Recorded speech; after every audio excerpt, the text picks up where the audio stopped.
ভারতের কর্ণাটকে দুই সন্তান নিয়ে গুহায় বাস করা সেই রুশ নারীর কাছ থেকে মিলেছে চাঞ্চল্যকর নানা তথ্য। কেমন করে ভারতে এলেন, তার সন্তানদের বাবাকে, আর কেনই বা সাপ বিচ্ছুর সঙ্গে গুহায় বসবাস করছিলেন, এসব প্রশ্নের উত্তর খুঁজছে পুলিশ। তবে এখনও অনেক বিষয় রয়ে গেছে রহস্যে ঘেরা। পর্যটন শহর গোকর্ণার নির্জন গুহা থেকে সম্প্রতি উদ্ধার করা হয় ওই নারীকে। তার নাম নীনা কুটিনা। দ্য ইন্ডিয়ান এক্সপ্রেসের খবরে বলা হয়, এই নারী ভারতে এসেছিলেন ভ্রমণ ভিসায়। 2017 সালে শেষ হয়েছে তার ভিসার মেয়াদ। এরপর আর ফিরে যাননি নিজ দেশে। কখনো থেকেছেন গুহায়, কখনো বা লোকালয়ে। পুলিশ বলছে, প্রায় 2 মাস ধরে রুশ নারী ওই গুহায় বসবাস করছিলেন।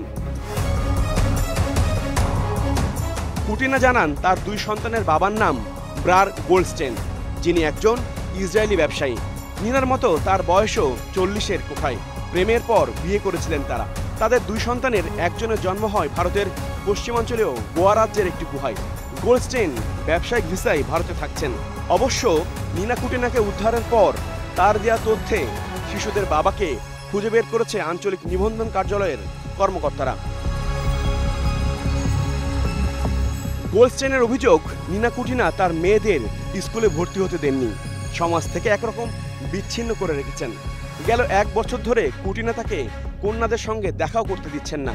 ভারত সরকারের প্রতি গোল্ডস্টেনের অনুরোধ, মায়ের সঙ্গে কন্যাদের যেন রাশিয়ায় পাঠানো না হয়। তার কথায় পরিষ্কার হয়, দাম্পত্য জীবনে তাদের মধ্যে নানা বিষয় নিয়ে মনোমালিন্য ছিল। এদিকে সাপ বিচ্ছুর সঙ্গে গুহায় থাকার অভিজ্ঞতা কেমন ছিল তাও পুলিশকে জানিয়েছেন কুটিনা। বলেন, প্রকৃতির সঙ্গে তার থাকার অভ্যেস আগে থেকেই ছিল। গুহার জীবন যান্ত্রিক শহরের তুলনায় অনেক ভালো। সাপগুলো ছিল তাদের বন্ধু, ক্ষতি না করলে সাপ কামড়ও দেয় না, এমনটাও জানিয়েছেন কুটিনা। HROV, star news.